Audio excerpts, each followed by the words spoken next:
La medición es la estrategia que media entre el observador y lo observado.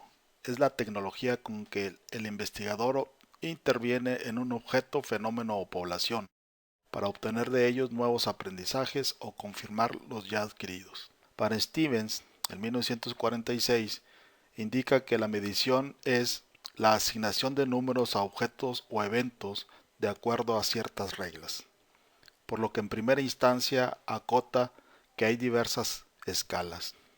Con esta delimitación de la medición se presenta el reto de asignación de números mediante reglas, las propiedades matemáticas de cada una de estas reglas y consecuentemente su instrumentación de acuerdo a la implementación de cada una de las escalas. Las propiedades referentes a los sistemas numéricos vinculados con las escalas propuestas por Stevens implica la identidad, magnitud, intervalo regular y ausencia absoluta del atributo. La identidad o categorización indica que cada número, en caso de variables nominales indica código, representa un significado particular e irrepetible.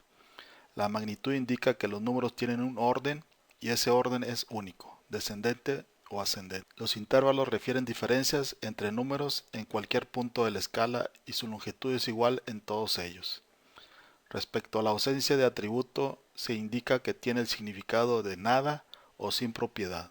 La medición es un proceso básico de la ciencia que consiste en comparar un patrón seleccionado con el objeto o fenómeno cuya magnitud física se desea medir, para ver cuántas veces el patrón está contenido en esa magnitud. De lo anterior se obtienen dos perspectivas: determinar la dimensión de la magnitud de una variable en relación con una unidad de medida preestablecida y convencional. Se conocen algunos sistemas convencionales para establecer las unidades de medida, como el sistema internacional y el sistema inglés. La otra perspectiva es comparar la cantidad desconocida que queremos determinar y una cantidad conocida de la misma magnitud que elegimos como unidad, teniendo como punto de referencia dos cosas: el objeto y una unidad de medida ya preestablecida. Al resultado de medir se le llama medida. Cuando medimos algo se debe hacer con gran cuidado para evitar alterar el sistema que observamos. Por un lado, no se ha de perder de vista que las medidas se realizan con algún tipo de error, debido a las imperfecciones de los instrumentos o a las limitaciones del medidor y errores experimentales. Por eso, se ha de realizar medidas de forma que la alteración producida sea mucho menor que el error experimental que se pueda cometer.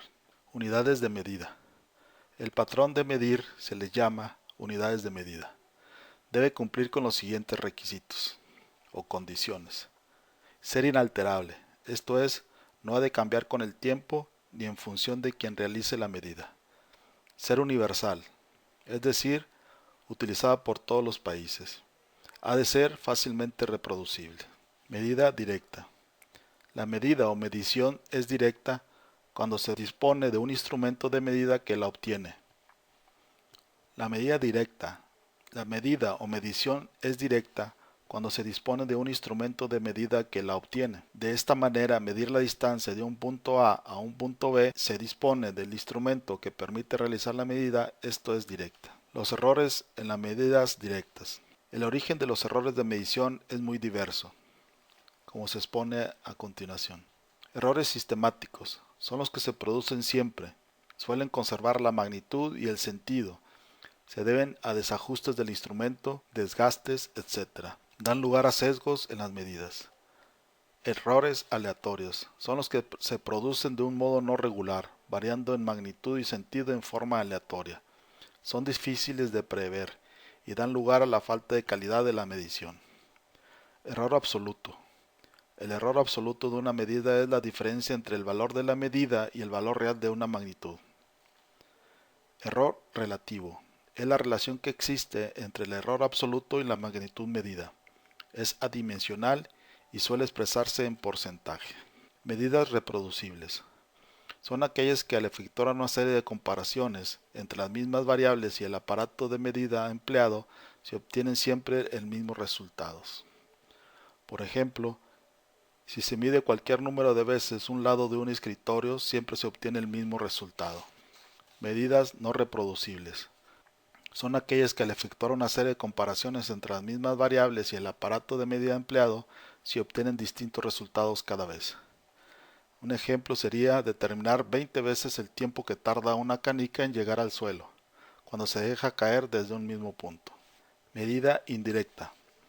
No siempre es posible realizar una medida directa, porque no disponemos del instrumento adecuado que se necesita, porque el valor a medir es muy grande o muy pequeño, porque hay obstáculos de otra naturaleza, etc. Medición indirecta es aquella que realizando la medición de una variable se puede calcular otra distinta por la que estamos interesados. Errores en las medidas indirectas. Cuando el cálculo de una medición se hace indirectamente a partir de otra que ya conocemos, que tiene su propio margen de error, se tendrá que calcular el conjunto con los valores indirectos, que suele llamarse también valores derivados, el error de este, normalmente empleados al diferencial total. A la transmisión de errores en las magnitudes conocidas a las calculadas indirectamente se le suele llamar progresión de errores. El cálculo del error en las medidas indirectas. Partiendo de una medida directa y de los errores de estas medidas y conociendo una ecuación por la que a partir de las medidas conocidas podemos calcular el valor de una medida indirecta, un método de cálculo del error de esta medida indirecta es el cálculo diferencial, equiparando las diferencias de los errores de cada variable.